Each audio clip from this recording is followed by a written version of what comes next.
Good afternoon, and welcome to the first hearing for the new Subcommittee on Interior of the Oversight and Government Reform Committee. I'm pleased to be holding this hearing on the impact to the American people, on the American people of three proposed EPA rules. Over the last year, the EPA has issued rules that are unprecedented in scope and among the most expensive in history. This overreach will impact families and businesses across the country. The first rule that we will examine is the redefinition of the term waters of the United States under the Clean Water Act. Despite two Supreme Court rulings that define the maximum reach of the Clean Water Act, the EPA has proposed a rule that will increase its regulatory authority far beyond current policy. It would allow the EPA almost unconstrained access to regulate and burden landowners with endless environmental studies. Even more disturbing, the Waters of the U.S. rule still does not provide the regulatory certainty that farmers, small businesses, and homeowners need. Instead, it will result in more red tape, displace local management programs, and shift limited resources away from working environmental programs. We will also examine two EPA Clean Air Act rules that would fundamentally alter the relationship between states and the federal government. These rules would result in massive consumer electricity price increases and trillions of dollars in lost economic activity. These rules are particularly damaging to my home state of Wyoming, where we produce over 40% of the nation's coal. They would force the retirement of coal power plants across the country, significantly increasing electricity and natural gas prices, and threatens the reliability of the electric grid. The first of these air regulations is called the Clean Power Plan. This proposed rule would require the regulation of existing power plants and unconstitutionally expand EPA's authority into the management of states' energy generation. It does this through so-called beyond-the-fence measures that regulate more than just power plants. These measures would mandate energy efficiency requirements on individual households. Compliance costs of the Clean Power Plan could be as high as $479 billion by 2030, and 43 states would face double-digit electric price increases. This massive cost comes with extremely limited benefits and violates the principles of federalism. The second air regulation we will examine is the EPA's proposal to update the air quality standards for ground-level ozone. This benign-sounding rule is actually widely considered to be the most expansive and expensive rule in the history of the United States. Independent experts estimate the total possible cost of the rule at $1.7 trillion and 1.4 million job equivalents lost per year. This rule is so burdensome that some national parks, the nation's most pristine environments, will be found to violate the new standards. Today, we will hear from two state attorneys general who will explain the impact that these rules have on the states. They will also discuss the EPA's utter lack of consultation with Native communities despite clear legal requirements. We will also hear from two economists who raise significant questions about EPA's cost estimates. Just as importantly, these economists will also testify that the EPA is systematically overestimating the benefits of these rules by double counting benefits from other rules, ignoring basic accounting practices and projecting benefits out hundreds of years. With that, I would like to thank the witnesses in advance of your testimony. We are so grateful that you are here. I now recognize Mrs. Lawrence, the ranking member of the Subcommittee on the Interior, for her opening statement. Mrs. Lawrence, I'm so pleased to be serving with you. I so enjoyed our visit the other night, and welcome to our collaboration. The microphone is yours. It is an honor to be a member of Congress, and it's an honor to sit with the leadership that we have as a chair for this committee.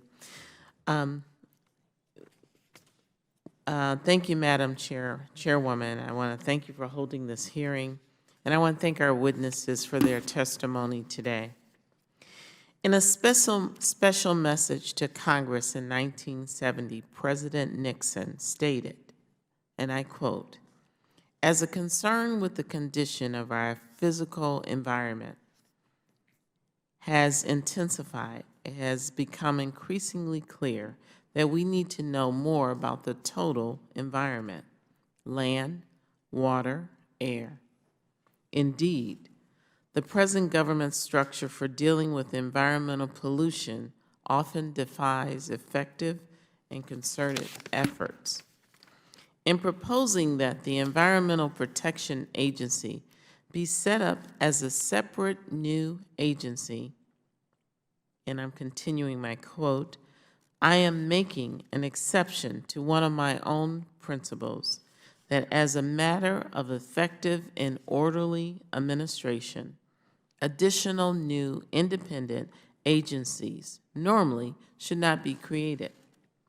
Because environmental protection cuts across so many jurisdictions, and because arresting environmental deterioration is of great importance to the quality of life in our country and the world, I believe that in this case, a strong, independent agency is needed." And I end the quote. I want to start by saying that the EPA was not established to be a red or a blue. It was established to be green. It was established to help us protect our environment and our citizens and our children. First, I would like to address the Clean Water Act, which has been successful in the past years, ensuring that Americans have clean and safe waters. And those of us who have been involved and informed know that there are some challenges across our country that are stepping up now that we need to address. I believe we all agree that clean water is vital to each of us for our drinking supply, for safe places to swim, for healthy fish, for growing crops, for beverage manufacturing, for energy generation, and for a host of other uses. The proposed EPA rule would improve the process for determining what types of water are and are not covered by the Clean Water Act. Contrary to the claim of detectors, the rule would clarify protection for streams, wetlands that form the foundation of the nation's water resources. It will not result in an expansion of federal authority. Only waters that have been historically covered by the Clean Water Act are covered by the rule. Turning our attention to the dangers of ozone exposure is equally important. More than 1,000 new studies demonstrate the health and the environment harms of ozone. Exposure can cause difficulty breathing and airway inflammation.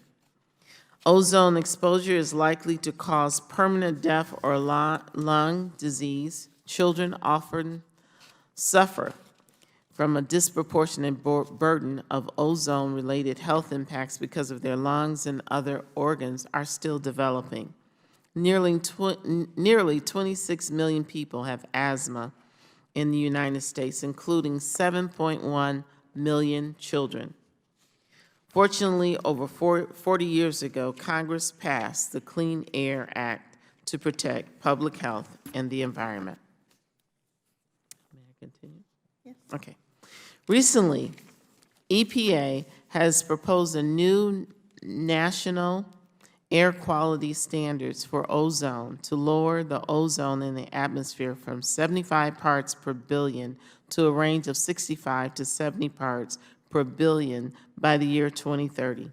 The Clean Power Plan has also been proposed in order to limit the amount of carbon pollution power plants will emit. Likewise, the Waters of the United States rule was proposed to clarify which bodies of water are or are not covered by the Clean Water Act.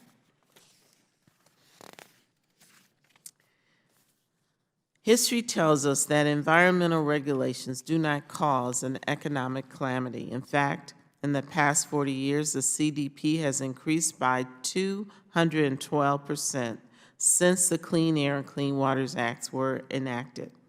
Clean air pollutions have been decreased by 70%. Instead of killing jobs like some opponents have claimed, the pollution control industry has generated more than $300 billion in revenues and $44 billion in exports and supported 1.5 million jobs. None of the inflated costs of implementing these laws ever materialized. Industry innovation improved and thrived in response to new demands. In my closing remarks, there's been numerous processes in the past few decades to clean air and water, but more work is necessary to adequately protect public health from ozone, excessive carbon dioxide, and water pollution, and to mitigate the efforts of climate change. I hope that we look at this industry and recognize the oppositions of some industry is based on really scaremongering. History shows us that cleaning the air and water are both good for public health, good for our economy, and good for our country. Thank you, Madam Chair. I thank the gentlelady from Michigan and look forward to our collaboration. Our districts just about couldn't be more different than two districts in the United States. She represents northern areas of Detroit, very urban, and of course my state of Wyoming, the most sparsely populated in the nation. And rich in clean air, clean water, and natural resources. So this will be fun. I'm very much looking forward to working with you, and thank you for your opening remarks. I now am pleased to recognize Mr. Chaffetz, the chairman of the full committee, for his statement, and thank you, Mr. Chairman, for creating this subcommittee and for giving us an opportunity to look at some issues that are so impactful for our citizens, and the time is yours. Thank you, and I thank you for being the chairwoman of this committee. We reconfigured this to give some focus not only between the Department of Interior, but also the Forest Service, the Department of Energy, and the EPA, so that we, as the Oversight Committee, can look at the far-reaching breadth rather than just have it siloed in one particular committee or another. So I appreciate all the members who will participate on these panels. And in all these discussions. I too am from the Intermountain West, and we're proud neighbors of Wyoming, where we produce a lot of this energy. We have an abundance of coal and of natural gas and oil shale, and yet every time I turn around, there seems to be some reason, some other implication that is put out there by the EPA. We love the West. We love our mountains and our air and our water and our streams. And I do think there is a role to create some bounds and to create some rules of the road. But I do severely worry about how severe the EPA is in its approach. You know, it wasn't too long ago in this very room, we found out that the person who was helping to head up the air and water quality of one of the most senior people at the EPA. We had a hearing. He hadn't shown up for work in years. He was convicted of fraud. He's in jail. He had to pay hundreds of thousands of dollars in restitution to the government because he was telling his senior leadership that he was a CIA agent, that he was overseas in Afghanistan. And it just begs the question, you know, we never really got it. If he was so fraudulent enough that he actually went to jail, what about all the regulations that came into place for air and water quality during that time? It really does beg the question. We've had the Inspector General in here talking about the problems they have with sexual harassment in the senior-most offices. We've had people in here talking about the fact that they can't seem to fire anybody and move them out the door. I mean, it is time and time again, the EPA has routinely been in here talking about all these problems with mismanagement and waste, and yet they want to go into our states and start telling people how to conduct their business. Again, we need clean coal. We need good energy. I buy that. But let's also understand that there are very real impacts upon economies and jobs and people's livelihood. Their job, role, and responsibility is not to just shut everybody down. And so I really appreciate the panel here, who I think can give us a much broader scope and understanding of all the ramifications that come into place when you have the EPA come in. I really do appreciate the attorneys general who have taken time out of their busy schedule to give us a perspective from across the United States. And so I look forward to some robust discussions today and have great optimism for this panel and this subcommittee moving forward. With that, I yield back. I thank the chairman. I will hold the record open for 5 legislative days for any member who would like to submit a written statement. We will now recognize our panel of witnesses. I am pleased to welcome the Honorable Tim Fox, Attorney General for the state of Montana. Welcome, neighbor. I also want to recognize the Honorable Leslie Rutledge, Attorney General for the state of Arkansas. Thank you so much for being here.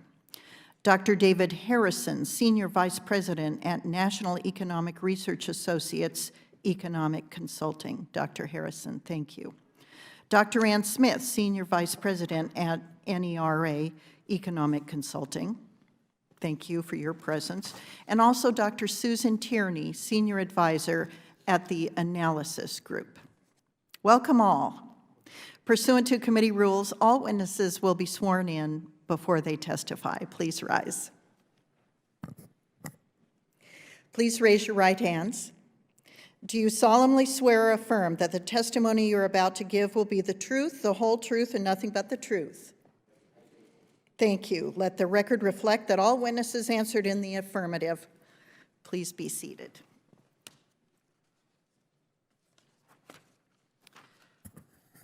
In order to allow time for discussion, please limit your testimony to 5 minutes. Your entire written statement will be made part of the record. I now would like to recognize Attorney General Fox for his opening statement.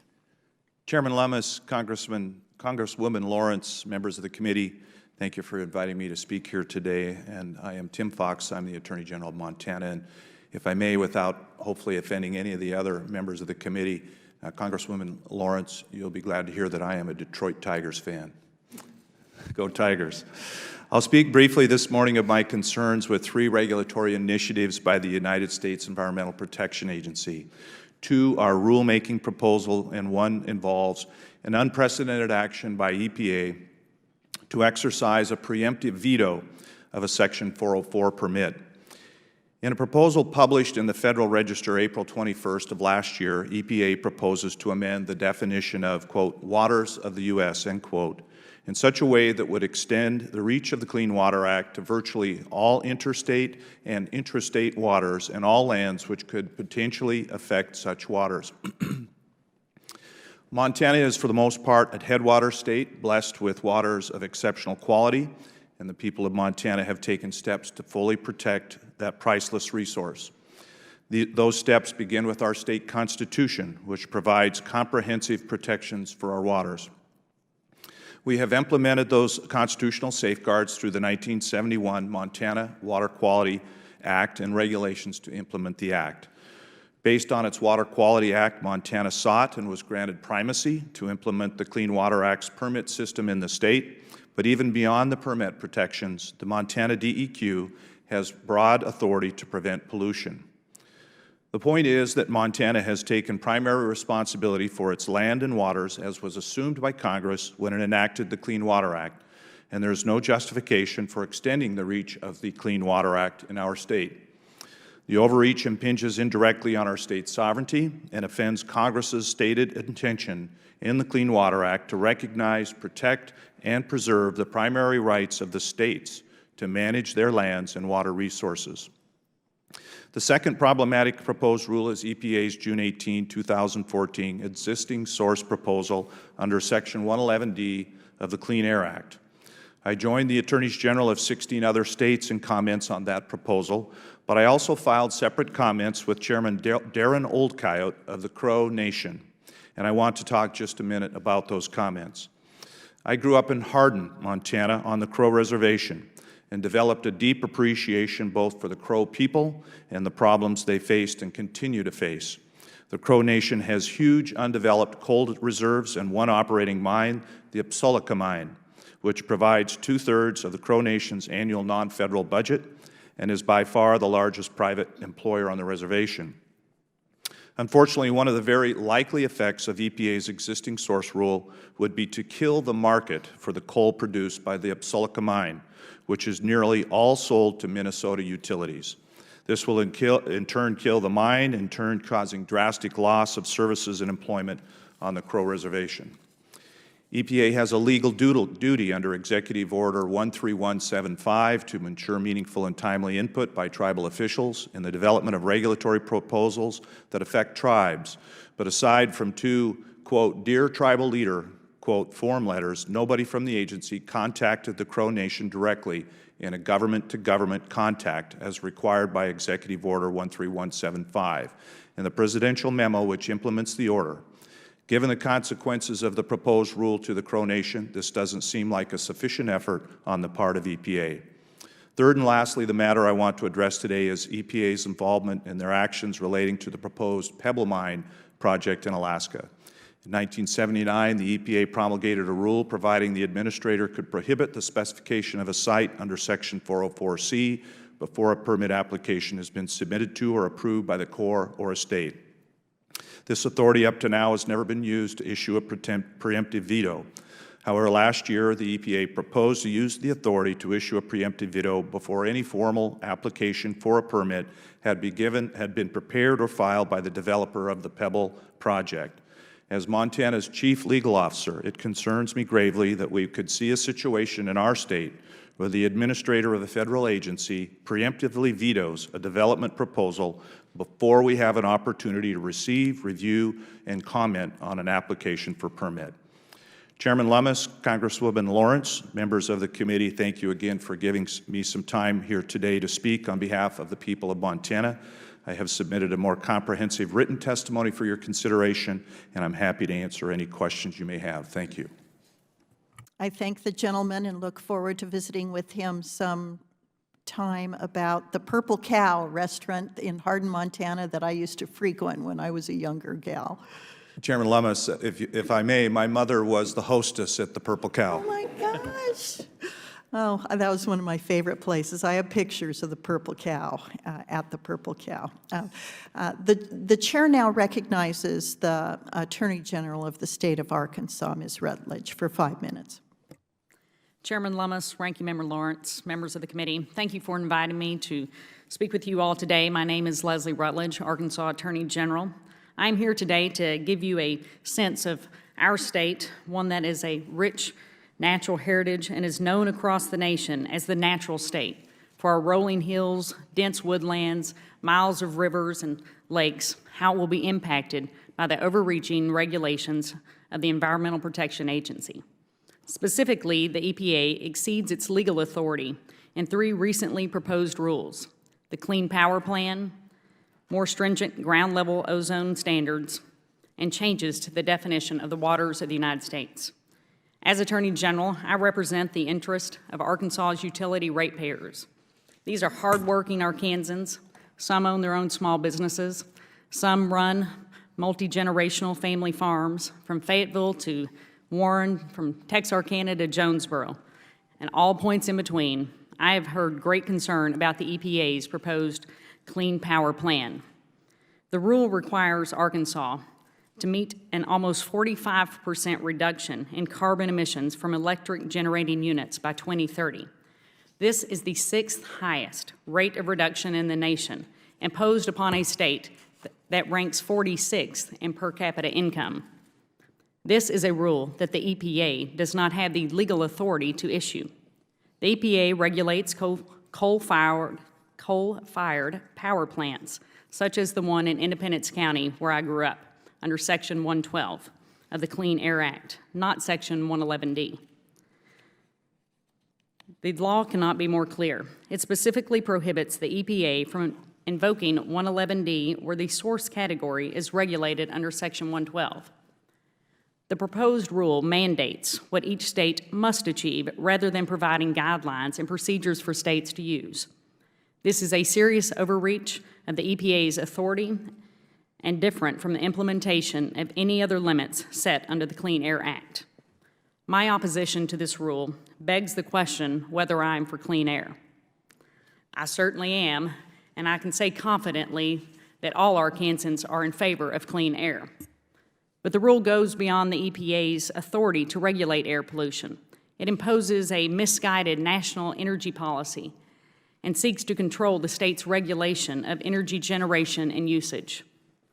Also under the Clean Air Act, the EPA has proposed unnecessarily stringent ground-level ozone standards. The proposed rule reduces the current standard of 75 parts per million to somewhere between 60 to 70 parts per million.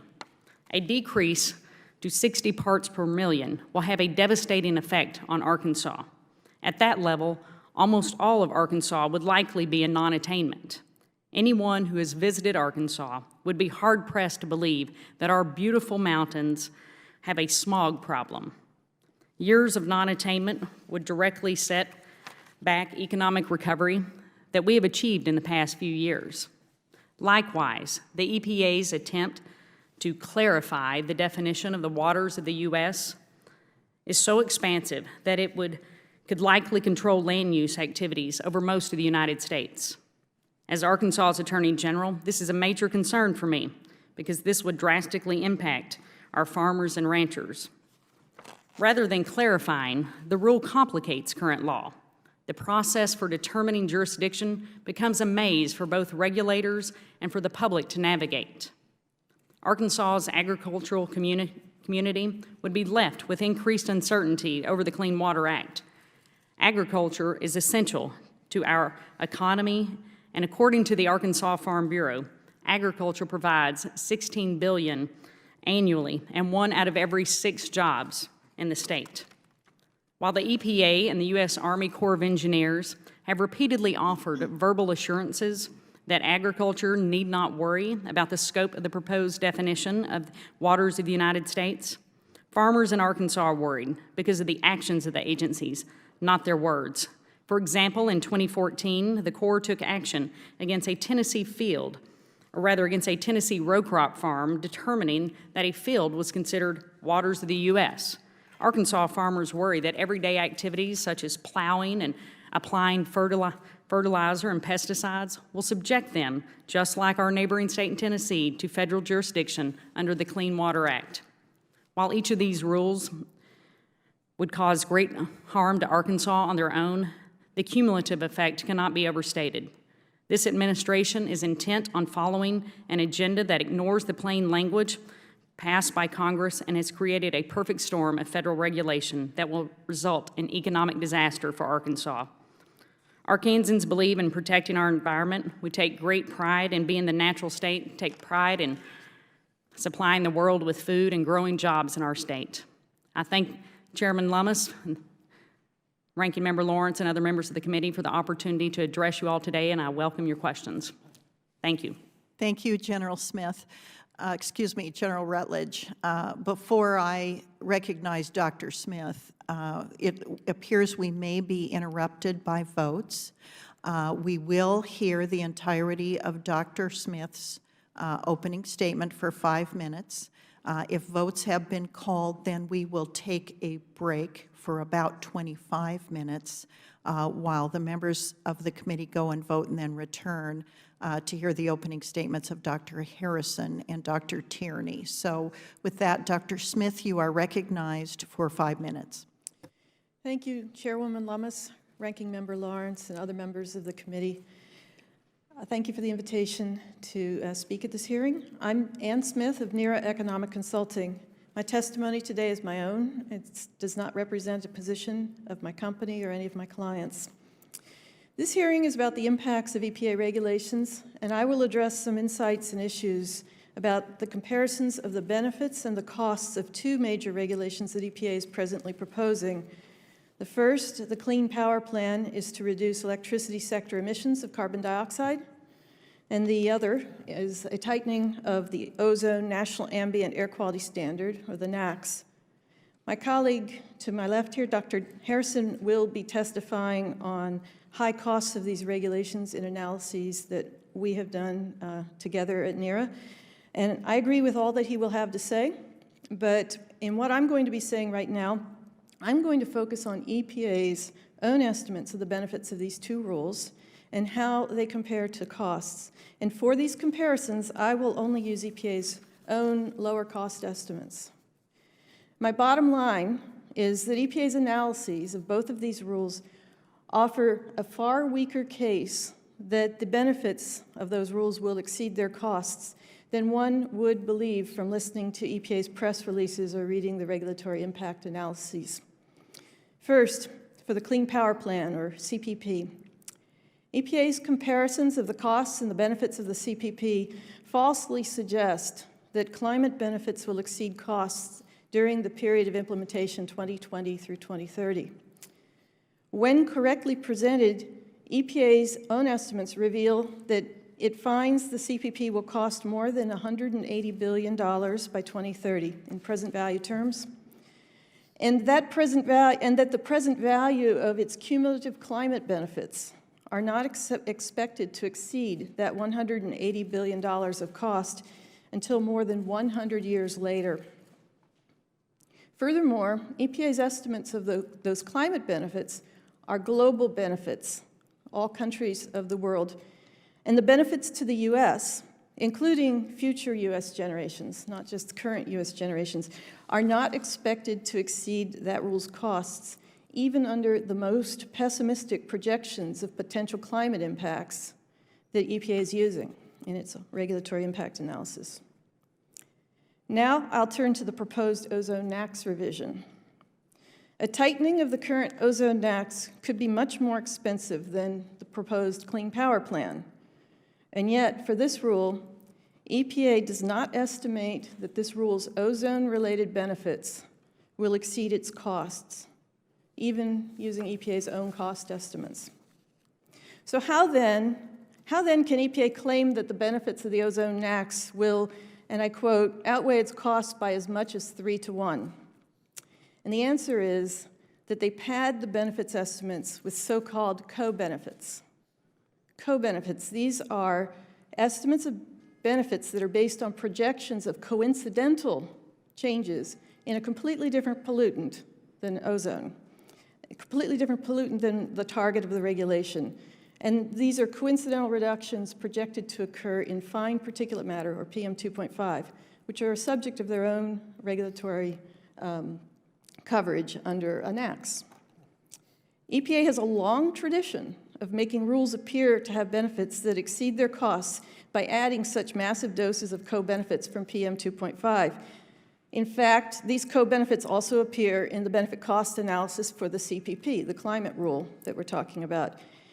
The thousands of premature deaths and the hundreds of thousands of avoided asthma attacks that EPA has claimed for that climate rule are based on PM2.5 co-benefits. They have nothing to do with climate benefit estimates whatsoever.